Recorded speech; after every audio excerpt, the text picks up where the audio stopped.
So Australia, here our business is booming. We've got 35 employees. It's like holding on to a billy goat. It's got huge potential. We're starting to sell. We sold a container to France and 3 containers to Japan and some to Costco in England and New Zealand and all over Australia. So business is going fantastic. It's never going to end, we're thinking. Well, the drought in Australia started to play havoc. It lasted 10 years. So here we are selling a water garden product in a drought. Cities don't like that, you know. So our sales, and some of the places, the water restrictions were just, you weren't allowed to even fill up a pool, you weren't allowed to have water features and all the rest. So our sales started to level out. So that activated us to look overseas to where we could sell more. We already were, we're selling to America as well. How could we do a lot more? So I took off to England and went to some shows over there, and then I came to America, and then we decided to do a show in America, and we got dealers and distributors over here. Comedy of errors which we don't have time to go into. You know, somebody copying all of my items, saying they're all his own items, and it was sort of the last. Even took our story. Took our story. It was so. That was the last straw, you know, and so we looked at each other and said, you know, why don't we go to America? Operations still going good. We've got our manager and our family all involved here. Why don't we go to America for a couple of years, 2 or 3 years? 2 to 5 years was the plan. 2 or 5 years, yeah. And so we come over here together and we look at some property. We decide on we're going to live in Austin. And now your turn.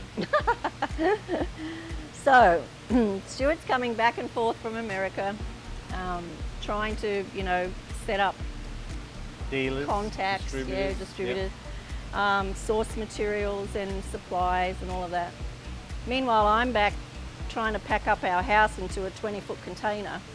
So we're like giving things to people, and, you know, I didn't bother with garage sale or anything like that. It was like, it's either going to someone or going away.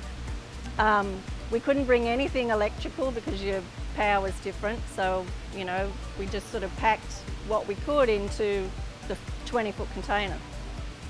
So we had already made a trip here, and we had worked out we were going to go to Austin, and so we had Benjamin was already finished school, so we had Jake in high school, Max in middle school, and Courtney starting elementary.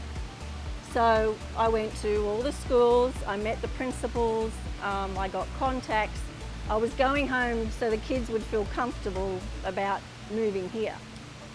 So it's like, yeah, we've got this covered, and come back and they're like, Mum, what's going on? So it's like, yep, we're fine. Dad's not crazy completely, it's okay. Yeah. So then he's gone back over again. So again, I'm at home packing everything up, and I get a phone call, and he says to me, honey, you're just going to have to trust me. We're not going to Austin anymore, we're going to Dallas. So I hung up, I said to him, I can't speak to you right now, and I hung up the phone and just cried. I had my mother, his mother, my sister, his sister, my friends, my sister-in-laws, all telling me I'm crazy for following, and so yeah, it was extremely traumatic.